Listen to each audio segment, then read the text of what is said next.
Hello and welcome to this mini class themed around healing the sacral chakra. Unfortunately, as you may have noticed, my voice isn't quite matching my lips and the video. That's because I had to do a voiceover again. But technical difficulties aside, the sacral chakra is in this womb area or right below your belly button, and its color is orange, hence why I'm wearing this outfit. So for this class, you're simply going to be needing a bolster if you'd like, maybe a couple of blocks, and most importantly, the one thing that you will actually be required to have is a journal and a pen or a pencil to write with later on, because we will be doing some scripting. So once you've gathered all your materials and you've laid out your mat, go ahead and join me in Supta Baddha Konasana. I set up my bolster here, but you can just lay flat on the ground if you prefer, and I propped it up with a block. And so you're going to go ahead and bend your knees with your feet on the floor, and then bring your knees open, and the soles of your feet are going to be touching. So at any point here, if you feel like gravity is pulling too strongly on your knees, you can prop some blocks under here as well. You'll also see me getting up from this position. It's just so you could have heard me better if you had heard my actual voice. And now that you're here, go ahead and take a few deep breaths. Just really start noticing the quality of your breath. If it's shallow, if it's deep, where is the breath coming from? Is it coming from your lower belly or just your chest? So we're slowly moving our focus from our external reality and preoccupations to our internal world. And while you continue to inhale and exhale deeply and completely, you can go ahead and start to visualize an orange sphere of energy, of light, right around your womb area if you're a woman. If not, right around that area, right under your belly button. Each time you inhale, this sphere of energy radiates outwards. Every time you exhale, this sphere returns to its original size without losing any of its power. So this sphere of orange energy represents your sacral chakra, and there are many things that can bring the sacral chakra out of balance, both during our childhood and later on in our adult life. And these can include sexual abuse, emotional abuse. The sacral chakra is associated with sexuality and creativity and with emotions, hence its element, which is water, fluid, just like our emotions. So what do we do to compensate for these abuses? We usually end up becoming deficient or excessive in our chakras. In this case, if you were to have a deficient sacral chakra, some of the signs you may notice is being very frigid or even fearful of sex. You may have excessively rigid boundaries. You may deny yourself any kind of pleasure and just completely lack any kind of desire or passion or excitement for life. Whereas if you overcompensate and this chakra becomes excessive, then you may be very promiscuous in the sense of acting out sexually and be addicted to pleasure. You may be completely controlled by your emotions, so you let your emotions rule your life and you just lash out without controlling them. With an excessive sacral chakra, you would have poor boundaries, so you would tend to invade others or let others invade your space. And physically, imbalances in the sacral chakra will manifest as any issues with the reproductive organs, both for males and females, and for women especially, this can show up as problems with your cycle, infertility, but even UTIs and different kinds of infections in the genital area. Not only that though, low back pain, knee pain, these are all associated with sacral chakra imbalances because they denote a lack of flexibility.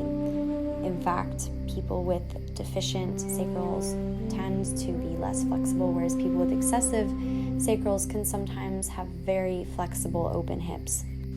So today, as part of our asana practice, we are going to be working a lot on the hips, on opening them up, on moving energy through this area of the body, hence this position we're in now, Supta Baddha Konasana, where gravity is literally pulling our hips, giving us a nice stretch in our inner thighs, and also preventing and helping with sciatica. So what about when this chakra is balanced? When it is balanced, we tend to be very graceful in our movements and have a high level of emotional intelligence. We're able to allow ourselves to experience pleasure. We take care and nurture ourselves and others. We accept change, and we have healthy boundaries. And here, I'm just going to repeat some affirmations for you that come straight out of Anodea Judith's book, Eastern Body, Western Mind. And you can repeat these either mentally or out loud, and notice if you do feel any resistance towards these. And know that this is actually the truth of who you are. I deserve pleasure in my life. I absorb information from my feelings. I embrace and celebrate my sexuality. My sexuality is sacred.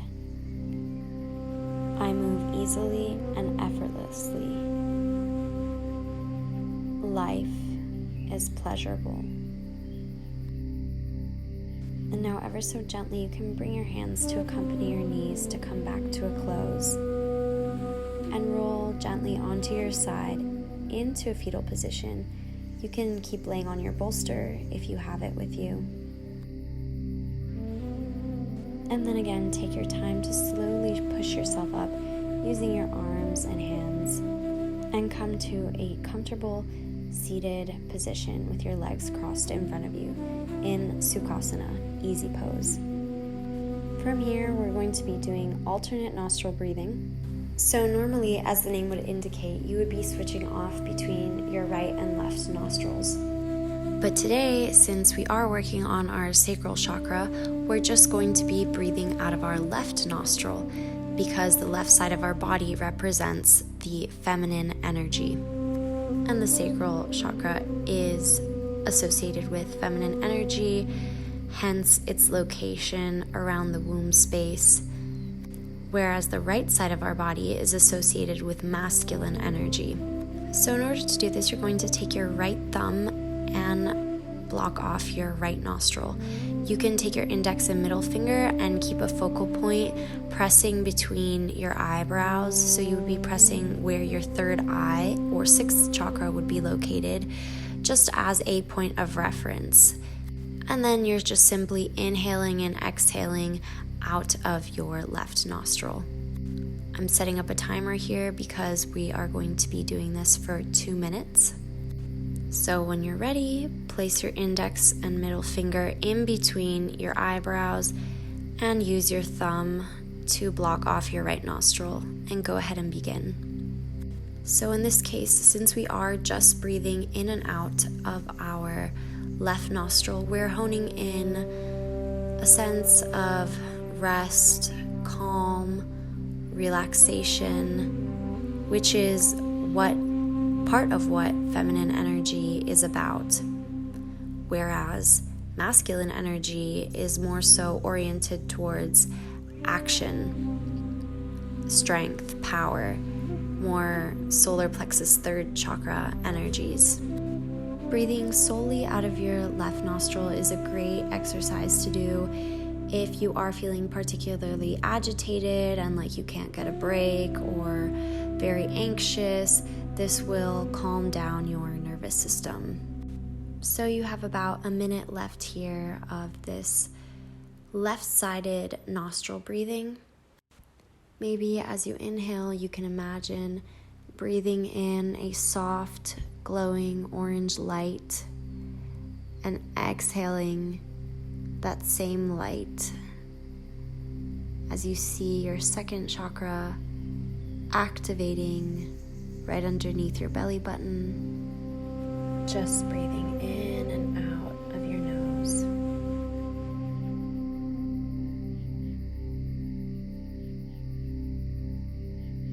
Go ahead and do your last round of left-sided nostril breathing, and then you can bring both your hands to your knees. Keep your eyes closed for a moment and just sit in observance of your body. Any subtle changes in energy that occurred after this breathing exercise. Do you, in fact, feel more relaxed? Do you feel lighter? Do you feel heavier? Do you feel nothing at all? No answer is better than another. The important thing is to sit for a moment with our bodies, to learn to observe them and to testify what these different kinds of breath works have us feel. So we're taking this moment to really notice how we feel, as this chakra, the second chakra, is all about our emotions.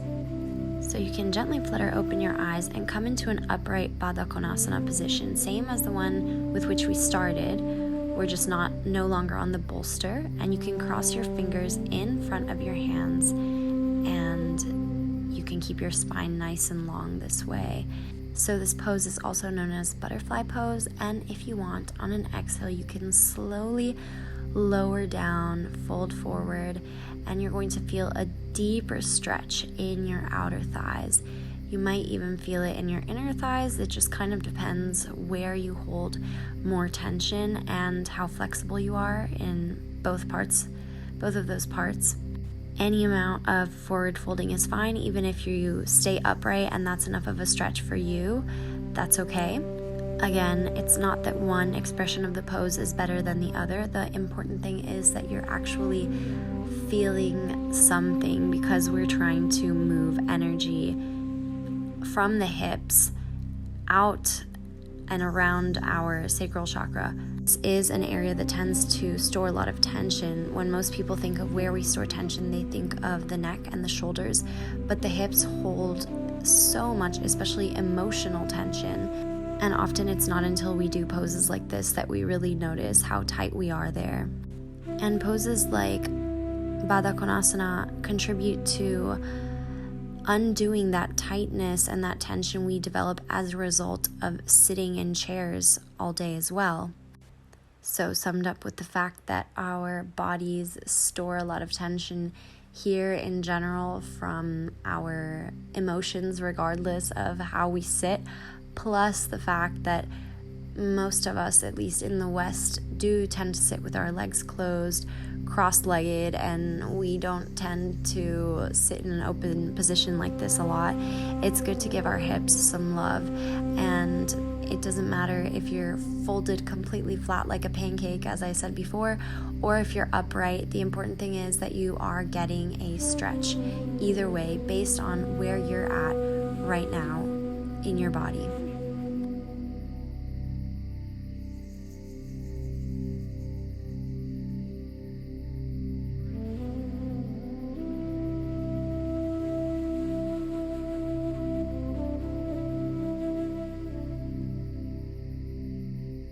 And then on an inhale, ever so slowly, you're going to come back up. And again, you can use your hands to bring your knees together once again.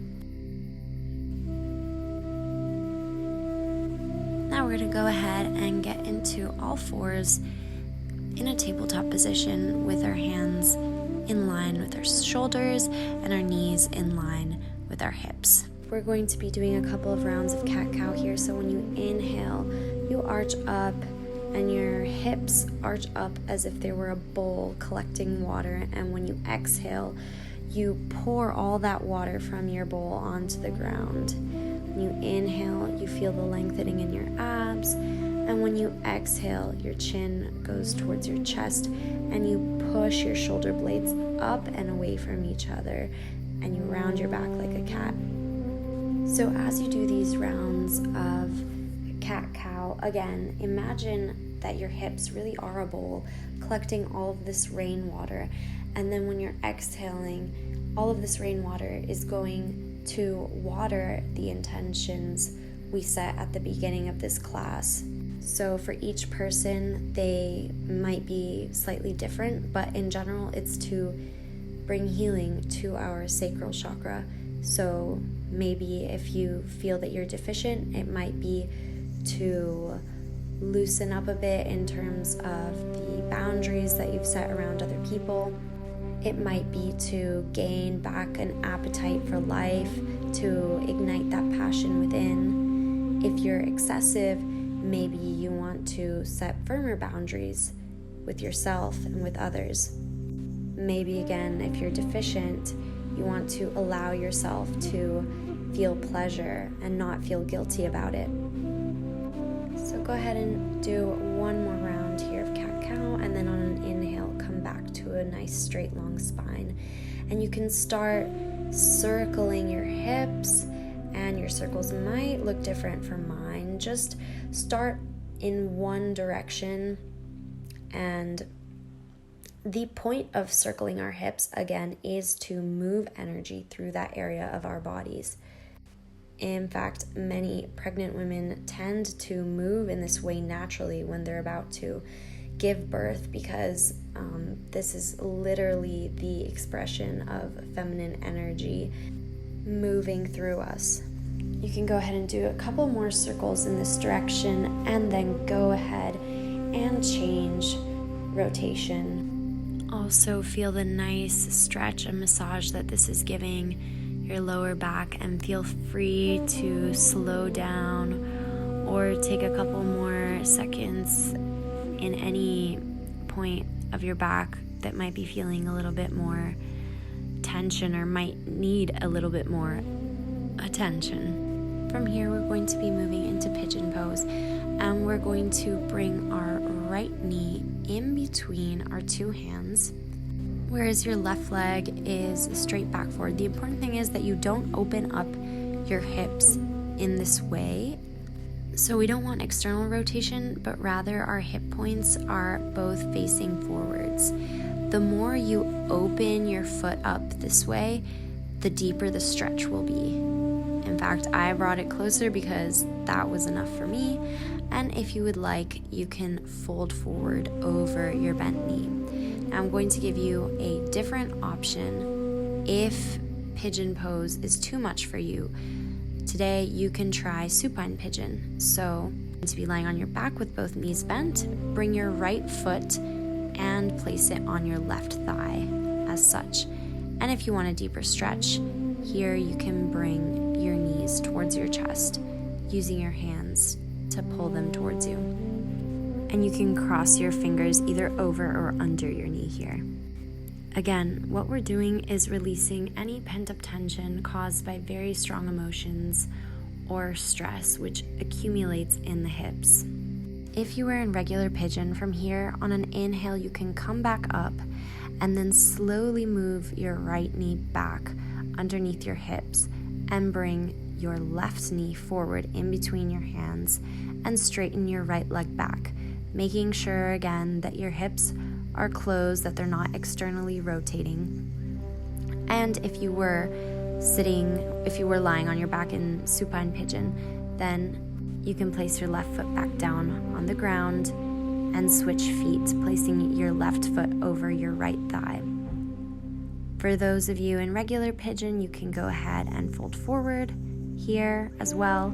And for those of you in supine pigeon, on an inhale, again, bring your legs close to your chest. Once more, if you're in regular pigeon, on an inhale, go ahead and come back up, and then bring your left knee back underneath your hips. And if you were in supine pigeon, you can come out of the pose as well.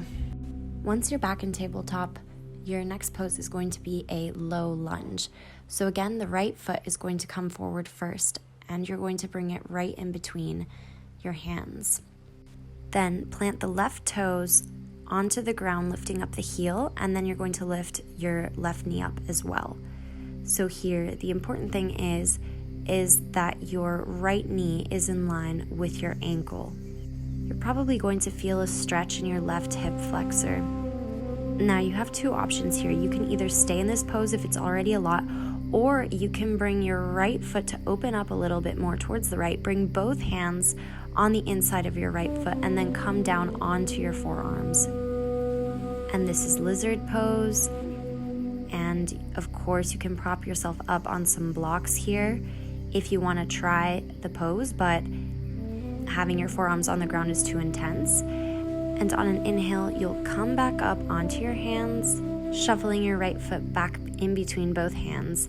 Place your left knee back on the ground and bring your right knee back into tabletop position. Moving on to the other side, this time you'll bring your left foot in between both hands, keeping the left knee bent, knee over ankle, your right toes onto the ground, and then lifting up the knee. Of course, you have two options here as well. You can either stay in this pose or shuffle your left foot out towards the left, bring both hands on the inside of your left foot, and then come down onto your forearms or onto some blocks. If even just low lunge is a bit too intense, you can always prop yourself up on some blocks with one hand on either side of your foot. And while you're here, notice if you feel any differences between your right and your left side. This is completely normal, as we are not perfectly symmetrical beings. Keep breathing here, bringing the breath and the awareness to the hip area. On an inhale, coming back up onto your hands, shuffling your left foot back in, bringing both hands on either side of the foot, placing the right knee back down onto the floor as well as the arch of the foot, and then bringing the left knee back into tabletop. Shift your weight onto one hip to come back seated, and you can lie on your back with your knees bent. You're then going to bring your feet up towards the ceiling. And once they're there, you can choose whether to grab onto the inner arch of your foot or use your peace fingers, your index and middle finger, to grab your big toes. So you're going to bend your knees here, and you're going to try to bring your knees towards the earth. So your legs are going to be very open, a very vulnerable position. This is especially great if you identify with a deficiency in the sacral chakra, because it's giving you the chance to open up this area of your body, not only stretching your inner thighs from a physical standpoint, and here you can maybe rock back and forth and feel the difference between your left and your right inner thigh. So not only is it a physical release of your hips and an opening, but symbolically also it's allowing energy to move through that sacral center. And since it is such a vulnerable and open pose, it kind of forces us to trust that it's going to be okay, that we can open ourselves up physically, emotionally, and you can use your hands to gently accompany your knees to come back to a close and rest your feet back onto the ground. For our next pose, you're going to be bringing your feet as close to your hips as possible, and also opening them up until they're on the outermost edges of the mat, and then turning your toes out about 45 degrees. On an inhale, you're going to be lifting your hips up, and once you find that you're at the peak of your bridge, you're going to use your shoulders to kind of, as a levy, to kind of push yourself up further, and you're going to be chanting Sat either mentally or out loud. And when you exhale, you come back down and you chant Nam, either mentally or out loud. And we're going to be doing this 26 times, like so. Sat, Nam, Sat, Nam. You can grab onto your heels or keep your hands on the ground. And we're going to begin. Inhale Sat, exhale Nam. Sat, Nam. Sat, Nam. Sat, Nam. Sat, Nam. Sat, Nam. Sat, Nam. Sat, Nam. Sat, Nam. Continue chanting. Sat Nam means I identify with the truth, or I am truth. And we're doing this 26 times because it's a Kriya and we're moving all of this energy through our sacral center. Sat, Nam, Sat, Nam, Sat, Nam, Sat, Nam, Sat, Nam, Sat, Nam, Sat, Nam, Sat, Nam, and relax. Shuffle your feet back together and bring your knees to your chest. Maybe rocking back and forth here as well to massage your tailbone.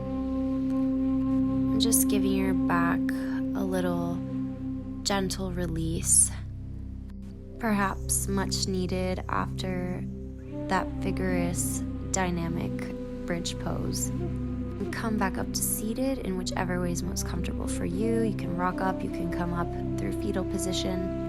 And I now invite you to go ahead and grab your journal and your pen as we close off this class with a little scripting. I'm going to give you a few moments here to grab a hold of all the things you need and to get situated in a nice, comfortable seat, seeing if you can maintain a nice posture with your spine, keeping your hips anchored into the ground, whereas your head is light and buoyant. Now find an empty page in your notebook and write down the following half sentence. I create a world of. Once you're done writing, you can close your eyes, settle into your breath for a moment, and then begin to visualize a place. It can be any place that makes you feel good, whether that's a forest, a field, a city with amazing architecture. Maybe it's the ocean, or even a desert, the mountains, any place that you prefer that elicits positive feelings. And imagine walking through this place. What is around you? What animals are there? What vegetation is there? Take everything in, the smells, the sounds, the sights. What's the weather like in this place? Is it warm? Is it cold? Are there many flowers? Or perhaps everything is just green around you? How tall are the trees?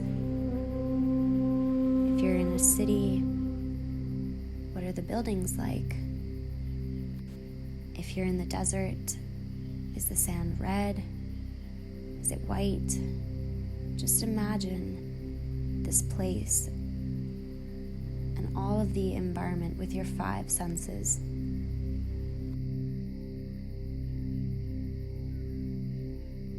Now slowly open up your eyes again and write down all of the feelings that transpired through this visualization.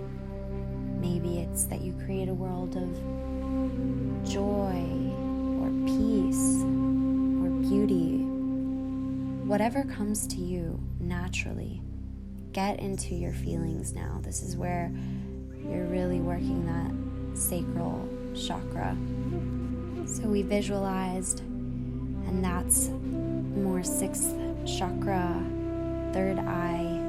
That's what its purpose is. Whereas to get into the feelings of our imagination, that is our sacral chakra. And this goes to show that you can elicit certain emotions without necessarily having something material in front of you in order to experience those feelings, which means we don't actually need any specific conditions to feel a certain way. We can cause ourselves to feel good just through our thoughts alone. How empowering is that? And once you have your list of words and feelings written down, I invite you again to go ahead, close down your eyes, take a few deep, slow breaths, and go back to that amazing, wonderful place you were just in. Start walking through this place again, and imagine you come by. You are completely surrounded by nature. You come by a little village with people. If you were already in a city, now you start to have some kind of interaction with those around you. Or at least you notice the people around you. What do? Do you communicate with these people? What kind of community is it? Remember, this is your ideal place. Do you work with them? Do you play with them? Are you just relaxing with them? And who are these people? Or maybe you go off alone to meditate or to keep enjoying your surroundings quietly. Whatever it is, now start to imagine what you're doing, what actions you're taking while in your perfect place.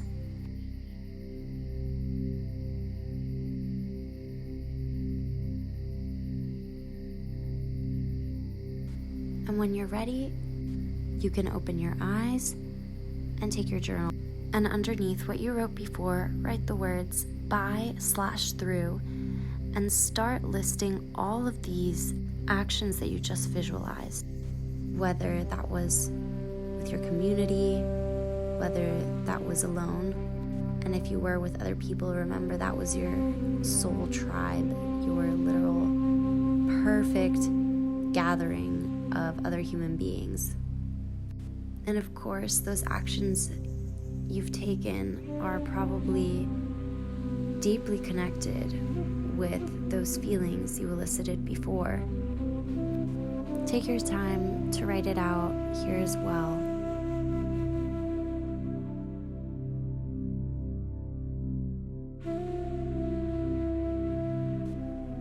And then read over what you just wrote. I create a world of, and all of your beautiful, wonderful, positive emotions by, through, and then all of the actions that you took in order to create this world. Know that you can do this journaling prompt whenever you're starting to doubt the fact that you are a powerful being that can create your own reality and that you can shift your emotions in order for them to serve you instead of them controlling you. Because what we just did is we visualized something that we love, that makes us feel good, our literal utopia. And I'm sure that this made you feel good, or if anything, even slightly shifted your energy towards the better. Which is proof, as I said before, that we don't need any external stimuli in order to feel the way we want to feel. So I invite you to take as much time as you'd like to read over what you wrote, to maybe go back into your visualization if it felt particularly good, and maybe now to even lie down in Shavasana if if you want to continue to meditate or close this practice here. In any case, I thank you very much for having taken the time to participate in this sacral chakra class with me. I wish you a wonderful day, and namaste.